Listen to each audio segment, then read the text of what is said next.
Hoy empezamos la segunda parte de esta serie que hemos denominado la Biblia para adultos. Y hoy vamos a continuarla recordando algunas cositas que vimos la semana pasada, un resumen muy rápido.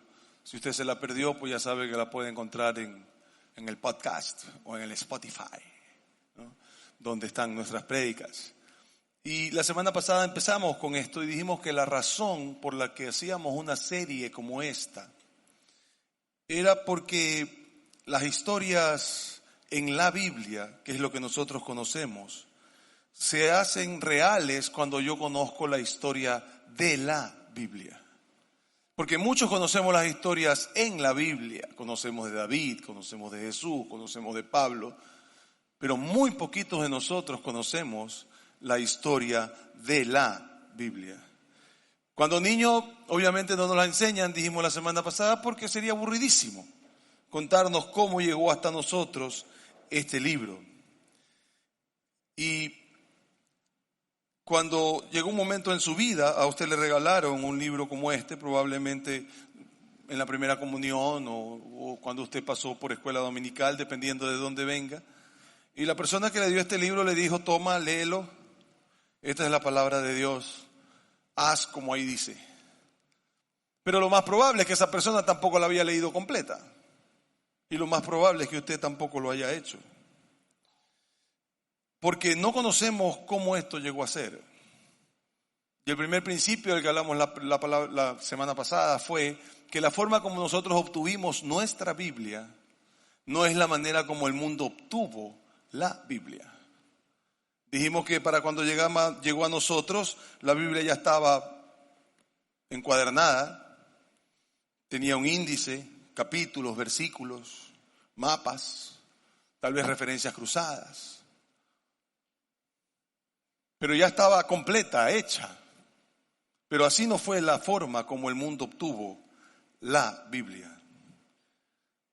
Y es tanta la desinformación que tenemos de cómo se hizo la Biblia, que si yo pasara una hojita de papel a cada uno de ustedes y le dijera que me diga cómo se hizo la Biblia, obtendríamos un montón de historias y muchos disparates. Porque simple y sencillamente no conocemos cómo se hizo. Así que pongamos ciertas bases que creo que son importantes. Primera base: Jesús no escribió la Biblia. De hecho, no escribió absolutamente nada de ella. Pero Jesús es la razón por la que tenemos la Biblia. Es decir, sin Jesús no hubiera existido, no hubiera Biblia. Y si la historia de Cristo cae, la Biblia cae con ella. La semana pasada dijimos que la historia de la Biblia no empieza en Génesis, que la historia de la Biblia empieza un poquito más allá de la mitad del libro, cuando un montón de judíos descorazonados ven cómo matan al que ellos creían que era el Mesías. Y cómo descorazonados las mujeres van a buscar especies para ungirlo. Y los hombres se van a esconder pensando que ellos son los próximos a quienes van a matar. Y de ahí dijimos que si la historia de Cristo hubiera terminado en la muerte, no hubiera historia que escribir. De hecho, solamente la resurrección es la que hace que Cristo sea quien dijo ser. Y si Cristo no resucitó, entonces Cristo era un don nadie. Una persona que quiso ser el Mesías, que nos contó que era el Mesías, pero resultó ser mentira. Pero 3 días después lo vieron vivo y caminando. Unos días después de muerto, sus discípulos desayunaron con él en la playa. Y de pronto, los discípulos de Jesús, no los 12, sino todos aquellos que habían seguido a Jesús, empezaron a hablar de él como una persona que vivía. Y nadie, ni siquiera los que mataron a Jesús, los podían callar. Y 50 días después de muerto Jesús, se da el primer discurso en el mismo Jerusalén, diciendo que Jesús es el Mesías y que había resucitado de entre los muertos. Dijimos también la semana pasada que Lucas nos cuenta que muchos habían escrito la historia de Jesús. Y la pregunta que hicimos fue ¿por qué muchos? Porque en la antigüedad no se registraba eso. No hay varias personas hablando del mismo evento. La historia de Cristo es única en eso. Pero vimos que habían 4 documentos que relataban la vida de Jesús. 4 documentos que nosotros hemos llamado de una forma y que pertenecen a lo que nosotros llamamos hoy la Biblia, pero que cuando empezó eran solo documentos que hablaban de la vida de Jesús. Y dijimos que esos documentos eran 4, que eran Mateo, Marcos, Lucas y Juan. Y brevemente comentamos sobre cada uno de ellos. Y dejamos claro, espero, y si no espero dejarlo claro ahora, que nosotros nos han llevado copias de los originales, cosa que es rarísima. Usted se sorprendería cuántas cosas usted da por verdad de la antigüedad, que lo que nos han llegado no son ni siquiera los documentos, sino referencias a los documentos escritos por otras personas. Y sin embargo, lo damos como una verdad. Pues la historia de Jesús también es única en eso. Nosotros tenemos copias de los originales. Dijimos que los documentos que relatan la vida de Jesús son documentos que fueron considerados de inmediato valiosos, confiables, con el tiempo sagrados, con el tiempo inspirados. Y a medida que pasaban los años, escritura. Y todo eso llegó hasta nosotros porque, y así terminamos la semana pasada, la gente arriesgó su vida y murieron para que esos documentos fueran preservados y llegaran a nosotros. Ahí retomamos la historia del día de hoy. Y lo que queremos mirar hoy es cómo cuando el apóstol Pablo y el apóstol Pedro y los demás empezaron a recorrer el Mediterráneo y a ir a personas gentiles, es decir, a no judíos, a mostrarles a Jesús. Y cuando la gente empezó a ver a Jesús como una persona que había resucitado, el Dios hecho hombre, se tocaron con un obstáculo muy grande para recibir a Cristo como Señor y Salvador. Y era el hecho que por primera vez escuchaban que había un solo Dios.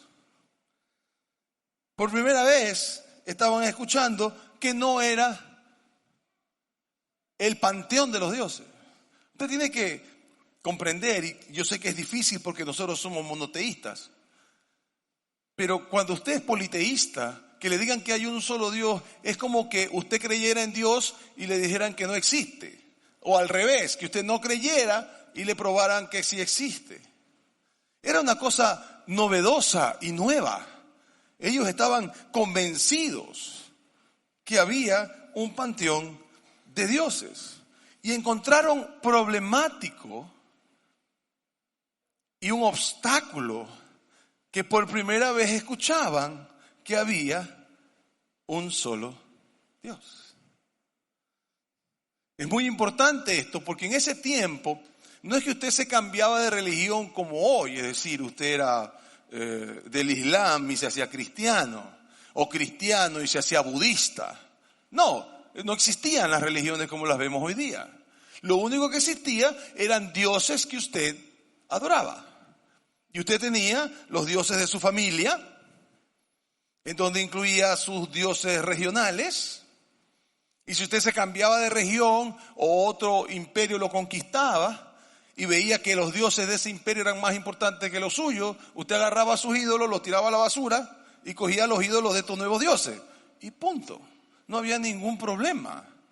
Y dijimos también la semana pasada que Roma no se preocupaba de cuántos dioses tuviera usted, siempre y cuando adorara también a los dioses romanos y al César como el Dios hombre. Así que viene el cristianismo y te dice, no, hay un solo Dios. De hecho, en el primer y segundo siglo se consideraba a los cristianos como ateos, porque solo creían en un Dios y no creían en la cantidad de dioses que existían. Porque como dije hace un rato, la idea de un solo Dios para los gentiles, para aquellos que no eran judíos, era novedosa y era nueva. Ahora, en nuestro viaje, esto que voy a decir es muy importante, sobre todo para esta semana y la próxima. Cuando los judíos se enamoraron, cuando los gentiles se enamoraron de un judío, ¿quién era ese judío? Jesús, y no es una pregunta retórica. Cuando los gentiles se enamoraron de un judío en particular, se enamoraron también de los textos sagrados judíos. Antes de la aparición de Jesús, este no era el caso. ¿Por qué? Porque los judíos se quedaban solo para ellos. Los judíos en sus comunidades se veían solo entre judíos, no permitían que nadie entrara. Ellos habían hecho un conglomerado de gente que se protegían de los gentiles. De hecho, eran una comunidad extraña. Eran los únicos que decían que había un solo Dios. Eran los únicos que tenían sus propios textos sagrados. Eran los únicos que se reunían solo entre ellos. Creo que todavía sigue eso todavía en algunas partes del judaísmo, ¿no? Descansaban un día, cosa que los gentiles no habían visto. Comían diferente comida. No se permitía que tus hijos se casen con sus hijas o que sus hijas se casen con tus hijos.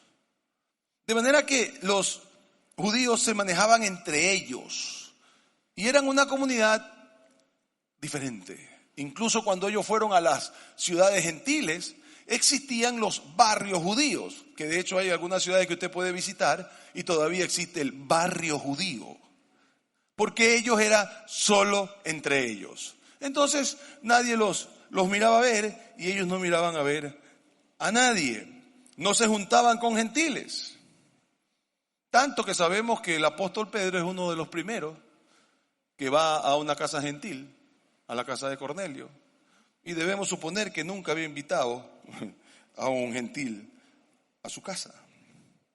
Entonces, los seguidores de Jesús empiezan a ir a ciudades como Roma, como Éfeso, y empiezan después de hablarle a los judíos, a hablarle a los gentiles. Los gentiles empiezan a decir, sí, Jesús es el Hijo de Dios, Jesús es nuestro Señor y Salvador. Y empiezan a tener interés por las escrituras judías.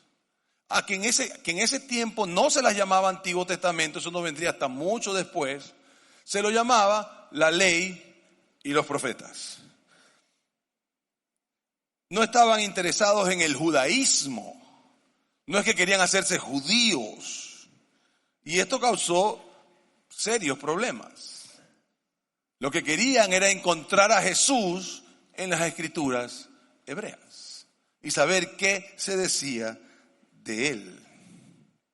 Para su asombro, mientras iban viendo cuáles eran las escrituras judías reales y qué es lo que se debía considerar sagrado y poner en el canon, ellos se encuentran con una cosa realmente inaudita.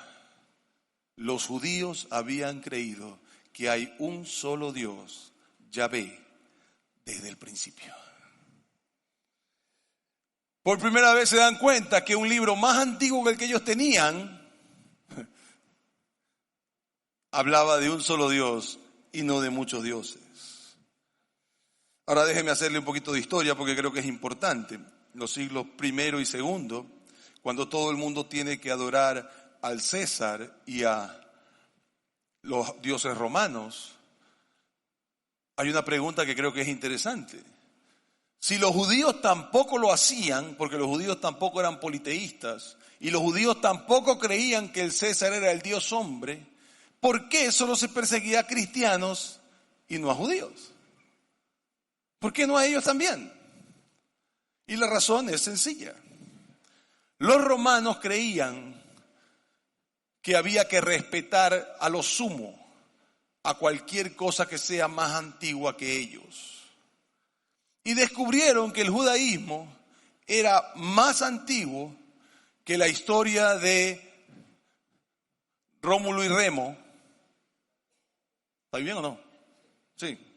Que son los que, de donde nació la ciudad y el imperio romano. Y puesto que ellos respetaban lo antiguo, dejaron a los judíos de lado. Es decir, déjalos que ellos adoren tranquilos, porque su religión es más antigua que la nuestra. Y al principio pensaron que el cristianismo era lo mismo, hasta que los judíos empezaron a decirles que no, y ellos mismos empezaron a perseguir cristianos. Así que cuando los gentiles se enamoran de las escrituras judías, se dan cuenta que en la religión más antigua que ellos conocían había un solo Dios, Yahvé, una sola persona. Las implicaciones eran tremendas. Ya no había que adorar a los dioses de la familia, ya no había que adorar a los antepasados, ya no había que adorar a los dioses regionales, ya no había que adorar a nadie, porque los judíos eran los únicos que estaban en lo cierto. Hay un solo Dios. Entonces empezaron a buscar los pergaminos y abrieron el primer pergamino, que se llamaba Génesis, y empiezan a leer Génesis, y lo primero que leen es: en el principio Dios. Dios. Y claro, tú y yo lo hemos oído tantas veces que no nos sorprende. Tú y yo lo hemos visto tantas veces que para nosotros es algo cotidiano. Pero para ellos, en el contexto original, esto era un shock. Esto era un shock. Lo que ellos esperaban que diga es: en el principio los dioses. Y lo que encuentran es que un solo Dios. La palabra Génesis en el griego original significa orígenes. Y Moisés escribió, sabemos que Moisés escribió los 5 primeros libros de lo que en ese tiempo se llamaban las escrituras judías, hoy lo llamamos el Antiguo Testamento. Y esos 5 primeros libros son Génesis, Éxodo, Levítico, Números. Muy bien, es extraordinario. Y él escribió estos libros y resultó que en los siglos XIX y XX, una ciencia moderna para ese tiempo, llamada la arqueología, empezó a descubrir, que todavía se llama, empezó a descubrir que otras culturas tenían también lo que ellos llamaron mitos sobre la creación. Y llegaron a la conclusión que como estas culturas eran más antiguas que los judíos, lo que los hebreos habían hecho era tomar prestado de otros libros antiguos los relatos de la creación. Es decir, ellos se encontraron con la cultura sumeria, que es la cultura más antigua del mundo, por si acaso, ¿no? Con los egipcios, con los macedonios, con los babilonios, con los cananitas, y vieron que ellos también tenían mitos creacionales. Y dijeron: no, pues si el libro hebreo es más tardío que estos, quiere decir que lo que ellos hicieron fue prestar lo que otros habían dicho y repetirlo de otra manera para su cultura.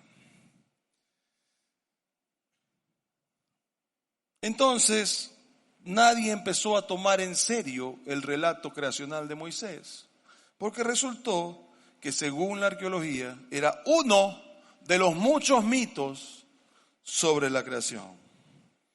Ahora, usted tiene que saber, porque obviamente a nadie le gusta la arqueología y nadie sabe estas cosas, que ya los arqueólogos han dicho que eso no es verdad. Que la creación escrita por Moisés, en lo que nosotros llamamos el libro de Génesis, está en total contraste contra todas las otras antiguas historias de la creación. Que no hay nada que se parezca y que Génesis es una visión del mundo en sí misma. Es decir, Génesis tiene una cosmovisión totalmente diferente a la que el mundo antiguo tenía. Y vamos a mirar esto de una forma importante. De hecho, la comunidad científica no llegó a entender esto de la creación o a creer que era real hasta mucho después. Pero antes de tratar eso, déjeme quedar claro en lo que Moisés intentó. Moisés le está escribiendo a un pueblo que acaba de salir de la esclavitud de Egipto. Que lo único que creen o que han oído, aparte de la escritura hebrea, es sobre el panteón de dioses egipcio. Y lo que está tratando al escribir la creación no es científicamente esto fue 1, 2, 3, 4, 5. Porque evidentemente en ese tiempo no se sabía cómo era, ni lo tenían claro. Les está tratando de decir, oye, no son los dioses egipcios, es Yahvé el que creó los cielos y la tierra. Pero resulta que como Dios es así, hoy sabemos que el relato de Génesis de la creación es científicamente comprobable. Y es de lo más interesante.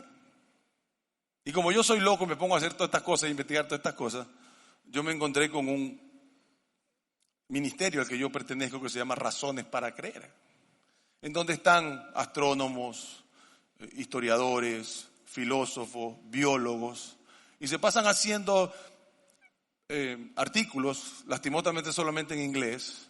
Yo los traduzco en el blog mío de vez en cuando, en donde está científicamente por qué creemos que Dios existe o que Dios es.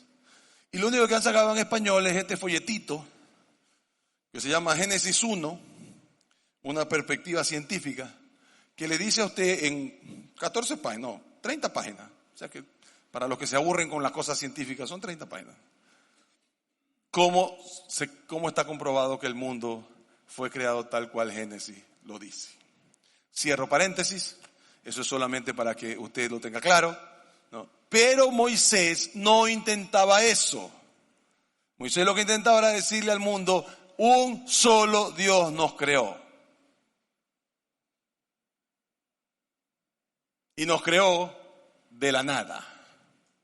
El mundo científico no llegó a esa conclusión hasta el año 1927, cuando un sacerdote belga sacó la teoría del Big Bang. Y por primera vez el mundo científico decía o empezó a teorizar recién en ese tiempo, hoy está comprobado matemáticamente, que el mundo arrancó de una sola. Y que lo que pasó es que había un mecanismo listo y que de repente alguien le dijo o algo le dijo, dele, y ¡boom! El universo se empezó a expandir. Y en 1 trillón de trillones de segundos, me encanta cuando los científicos hablan así, ¿quién se puede imaginar 1 trillón de trillones de segundos? ¿Cuánto es 1 trillón de trillones de segundos? No, pero me encanta cómo hablan, así hablan ellos, ¿qué voy a decir? En 1 trillón de trillones de segundos, ¡boom!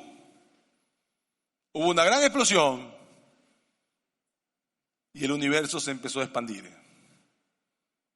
Se empezó a expandir, se empezó a expandir, se empezó a expandir.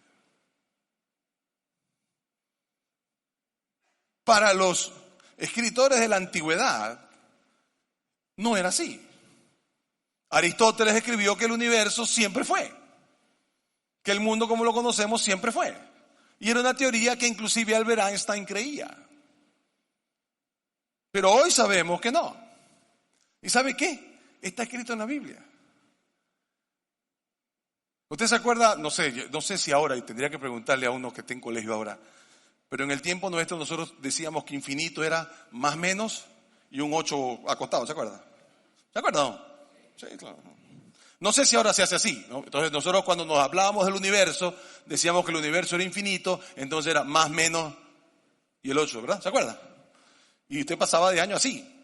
¿El universo es infinito? Sí, más menos 8 costados. ¿De verdad? ¿Sí o no? No sé, ¿qué hacen ahora? Hay aquí un millennial que está en el colegio. ¿Sí hacen eso? No se esconda, pues, oiga, si no les voy a decir nada. ¿Sigue haciéndose así o no? No, ya no. Sí. Bueno, no me quieren contestar, voy a preguntar afuera para el segundo culto. Ok, volvamos a donde estábamos. La Biblia dijo desde hace muchísimo tiempo que el universo se expande. Salmo 104:2 dice, tú cubres de luz como un manto, extiendes los cielos como un velo. ¡Ja! Ahora científicamente está comprobado que así es. En 1 trillón de trillones de segundos pasó algo, hubo un hecho y todo hecho tiene una causa. Alguien lo tiene que haber hecho o algo. Y ¡boom! Y el universo se expande, primero a una velocidad impresionante y poco a poco el universo se expande cada vez más lento. Hasta que va a llegar un momento que se va a destruir. El universo no es infinito. A usted y a mí, cuando estábamos en el colegio, nos dijeron que el universo era infinito. Pues resulta que no es. Ahora, no se vaya aquí a hacer el testamento, no, porque faltan algo así como 1 billón de años para que eso suceda. No, así que tranquilo, usted y yo no estaremos vivos cuando eso suceda. Pero el punto es que el universo tiene un fin. El universo no es eterno, porque el único eterno es Yahvé y nadie más que Él. Muy bien, entonces volvamos. Eso es un paréntesis científico en nuestra predicación. Así que salgamos de eso. Anuncio de nuestros auspiciantes. No, ok. Entonces, en la palabra de Génesis, en el principio. Todo lo que tiene un principio tiene una causa. El debate hoy no es si hubo un principio, sino quién es el que hizo el principio. Y es lo que debaten los científicos muchísimo. Lo que tendremos que entender, otra vez quiero repetirlo, no era la intención de Moisés ser exacto científicamente. La intención de Dios sí, pero la de Moisés no. Moisés está tratando de decirle a su gente, no es el dios egipcio Amón, ni el dios babilónico Marduk, que ese es un bacán, Marduk. Porque la historia de Marduk es chéverísima. Marduk, el dios babilonio, lo escogen para ir a una batalla contra la diosa mala llamada Tiamat. Y entonces él va y la vence y la divide en dos. Y con la parte de arriba hace los cielos. Y con la parte de abajo hace la tierra. Y la creación está. La escuela dominical para los babilónicos debe haber sido chéverísima. ¿Se imagina? Se imaginan los niños. Y llegó Marduk y agarró y la dividió y y todas esas historias. Chéverísimo, ¿no? Pero lastimosamente no es cierto, pero eso ya es otro cuento. La historia de Moisés es distinta. En el principio Dios no se parece en nada ni al mito babilónico, ni de ninguna otra civilización donde los dioses se mataban entre ellos y de los despojos de los dioses creaban cosas. Y esto nos lleva a la siguiente declaración, que es lo más importante dentro de lo que Moisés escribe. En el principio, Dios creó. Y cuando se nos dice que Dios creó, se nos dice que Dios creó los cielos y la tierra. Algo muy diferente a lo que nos cuenta el Enuma Elish, que es voy a anotarlo si quiere para que lo vean en internet para que vea que no miento. El Enuma Elish, que es el que nos dice cómo se creó el mundo según los babilonios. que Enuma Elish significa cuando en lo alto, si usted lo hace español. Y en el Enuma Elish se dice una cosa interesantísima. Se dice que los hombres fueron creados el rato que Marduk, otra vez, vence al esposo de esta diosa que se llamaba Kingu, no me acuerdo los nombres, me van a perdonar, no, una cosa dificilísima. Kingu, y agarra el cuerpo de este, y una vez que lo mata, y crea al hombre. Y lo crea para que el hombre sirva a los dioses holgazanes, que no quieren tener que trabajar. Entonces crea al hombre. Y mire qué dice el Enuma Elish cuando Marduk crea al hombre. Mírelo. Y dice: voy a condensar sangre, constituir una osamenta y crear así un prototipo que lo llamaré hombre. Este prototipo, este hombre, lo voy a crear para que le sean impuestas las fatigas de los dioses y así los dioses puedan estar ociosos. Para la narración de creación de los babilonios y de todas las demás, los emuranos y todos ellos, el hombre fue hecho como una cosa sin mayor importancia, como juguete de los dioses. Y usted probablemente ha visto alguna que otra película sobre eso, si es que no ha leído nunca al respecto. Pero el punto era que los hombres eran esclavos de estos seres llamados dioses. La narración de Génesis es completamente distinta. Debido a esta forma de ver el mundo, a esta forma de pensar sobre el ser humano no tenía valor. El hombre, el ser humano hombre, no tenía ningún valor. El ser humano mujer no tenía ninguna esperanza. El ser humano niño no era un don nadie. Porque finalmente todos estábamos aquí solo y simplemente para complacer a los dioses. Por tanto, la violencia y la injusticia estaban como algo que se debía hacer. Porque lo único que hacías es hacer lo mismo que hacían los dioses. Cuando los gobernantes mataban sin distingo a todo el mundo, hombre, mujer, niño, ellos estaban actuando como sus padres en los cielos. El hombre no tenía valor intrínseco, el hombre no tenía ningún derecho. Génesis es completamente distinto. Y lo que ellos leyeron después no lo podían creer. Cuando los gentiles van y empiezan a leer Génesis y siguen leyendo y llegan a los versículos 26 en adelante, no lo pueden creer. No pueden entender esta visión completamente diferente de qué es ser humano. Y en el versículo 26 de Génesis 1 es donde está el famoso versículo que dice: y ahí dijo, hagamos al ser humano a nuestra imagen.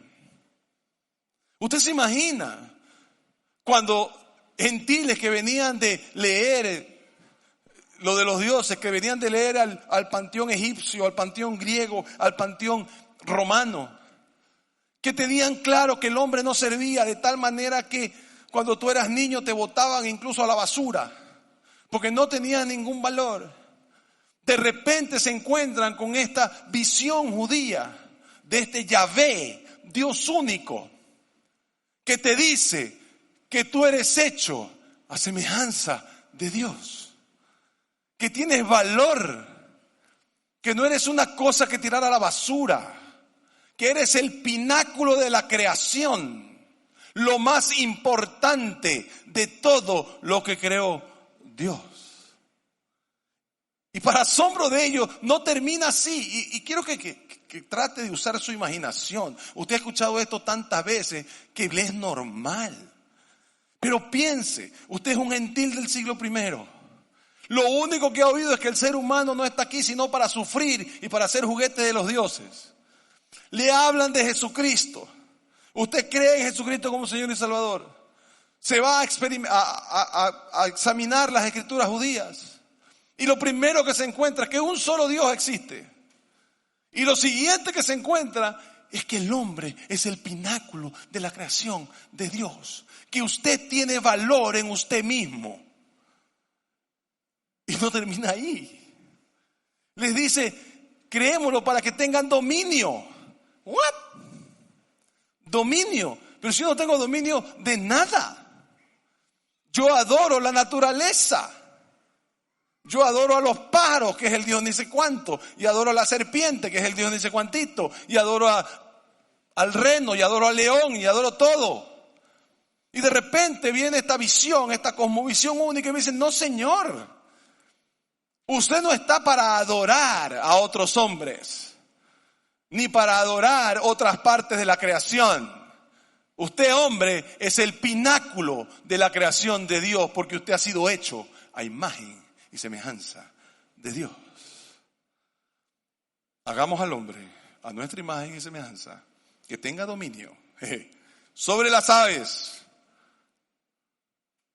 sobre los peces del mar, sobre las aves del cielo, sobre los animales domésticos y los animales salvajes. ¡Wow! La gente no lo podía creer. ¿Usted se puede imaginar? Y usted se pasa, y usted conoce que nosotros venimos de los aztecas y de los incas. Y usted ha visto, pues por favor, ha visto las imágenes de nosotros, del indio adorando a esta serpiente que baja del cielo y todo eso. Tenemos monedas que lo dejan ver. Y de repente esta cosmovisión le dice a los gentiles que se encuentran con ella, con esta visión, por el amor a Cristo. No, señor. El hombre es único. El hombre es hecho imagen y semejanza de Dios. Esta cosmovisión era imposible de ver en el tiempo que Moisés lo escribe. Imposible de ver 500 años después, 1000 años después, inclusive 2000 años después.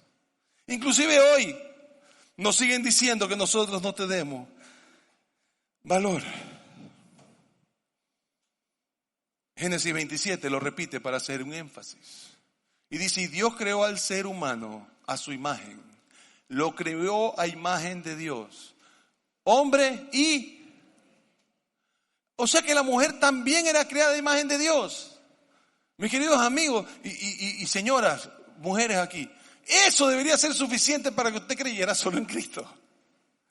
Porque el libro que nosotros llamamos la Biblia, que en ese tiempo era Génesis, desde el principio dice que usted, mujer, tiene el mismo valor que el hombre. Una cosa que no hemos podido ni siquiera hoy terminar de resolver. Y después me dicen que la Biblia es machista. No me haga reír. ¿De qué machismo me habla? Que después los judíos se fueron a desobedecer a Dios, ese es otro problema. Pero desde el principio dijo, hombre y mujer los creó, y hombre y mujer están a semejanza de Dios, por tanto tienen un valor infinito. Y toda persona con la que usted se cruza, hombre, mujer o niño, tiene un valor que Dios le dio. Más le vale que los trate con el respeto con que Dios lo creó.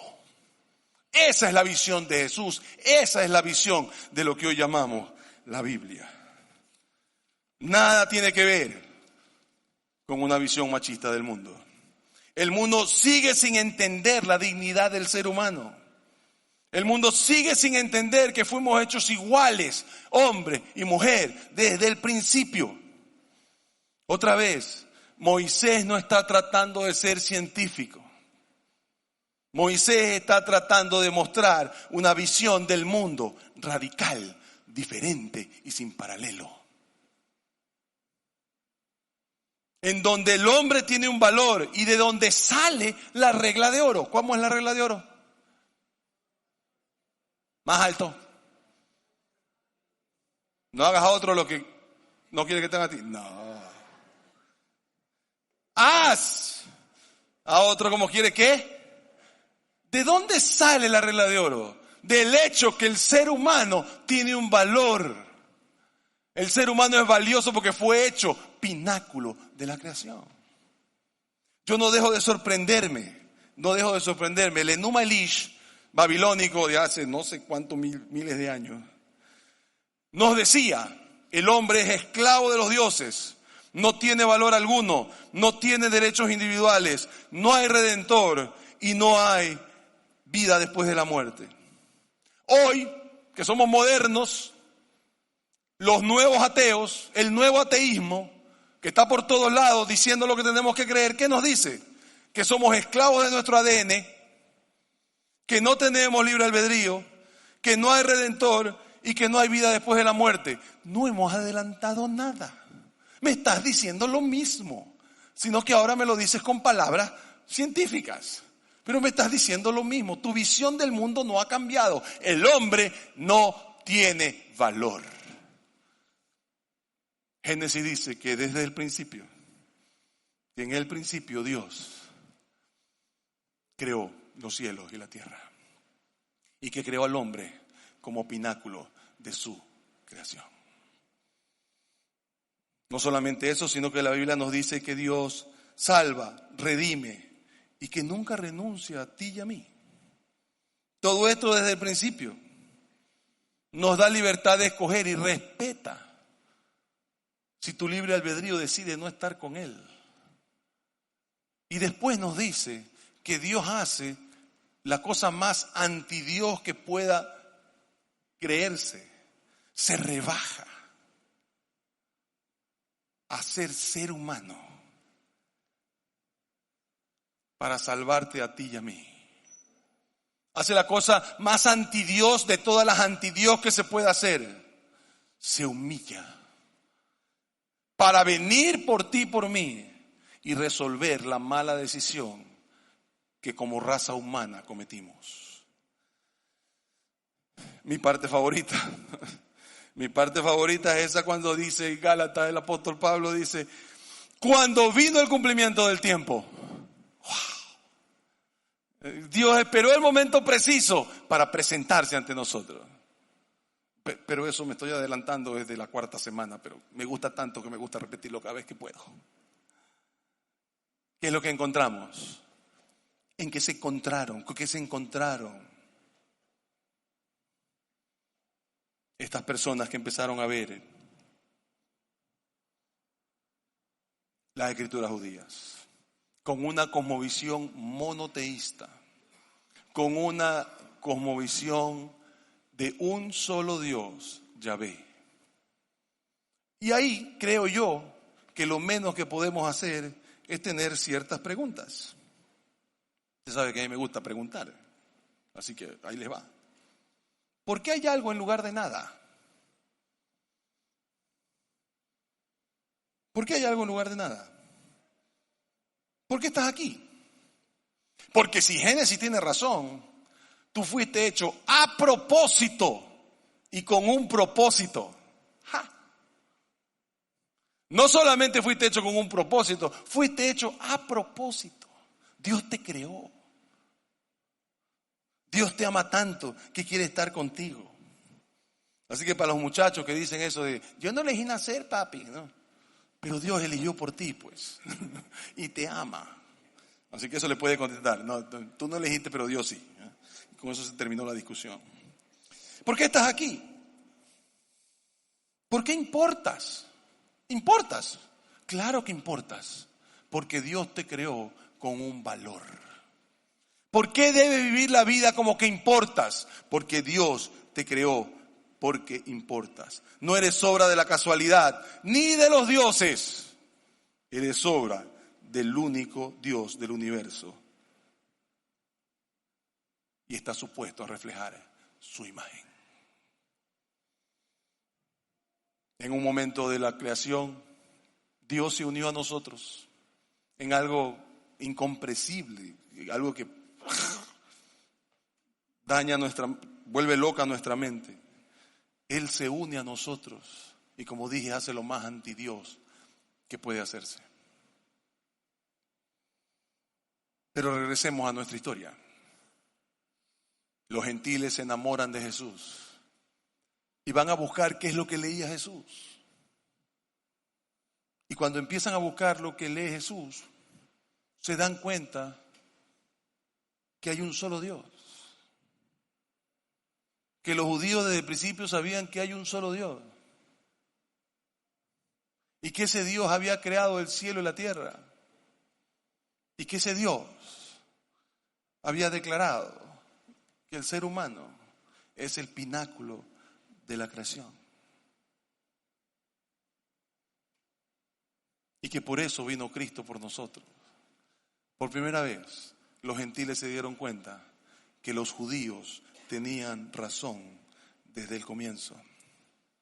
Y eso hizo que se interesaran más en las escrituras judías y que empezaran a buscar cuáles eran las que los judíos tenían como sagradas.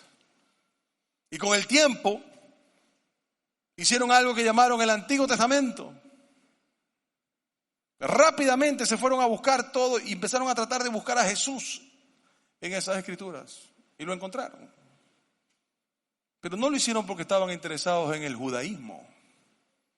Lo hicieron porque estaban interesados en qué decía la escritura judía sobre Jesús. Y lo que encontraron lo dejó patidifusos. Pero el cristianizar las escrituras judías no se hizo con pocos problemas, de los cuales hablaremos la próxima semana en la tercera parte de la Biblia para adultos. Póngase de pie, vamos a orar.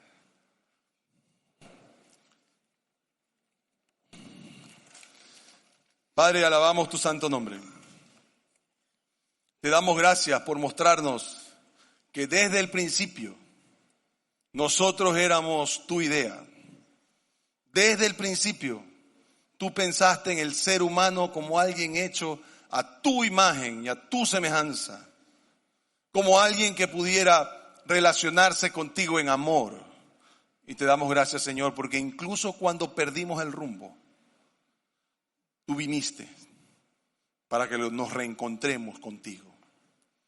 Padre, permítenos, mientras vamos conociendo cómo se hizo este libro, que nosotros vayamos encontrando cada rato más, cada momento más, a esa persona de la que habla el libro, por la quien fue hecho el libro, a nuestro Señor Jesucristo. Gracias por permitirnos hablar de estas cosas de forma libre. Nos vamos de este lugar, pero esperamos que no de tu presencia. En el nombre de Jesús. Amén y amén. Muchas gracias. Dios me los bendiga. Nos vemos el próximo domingo.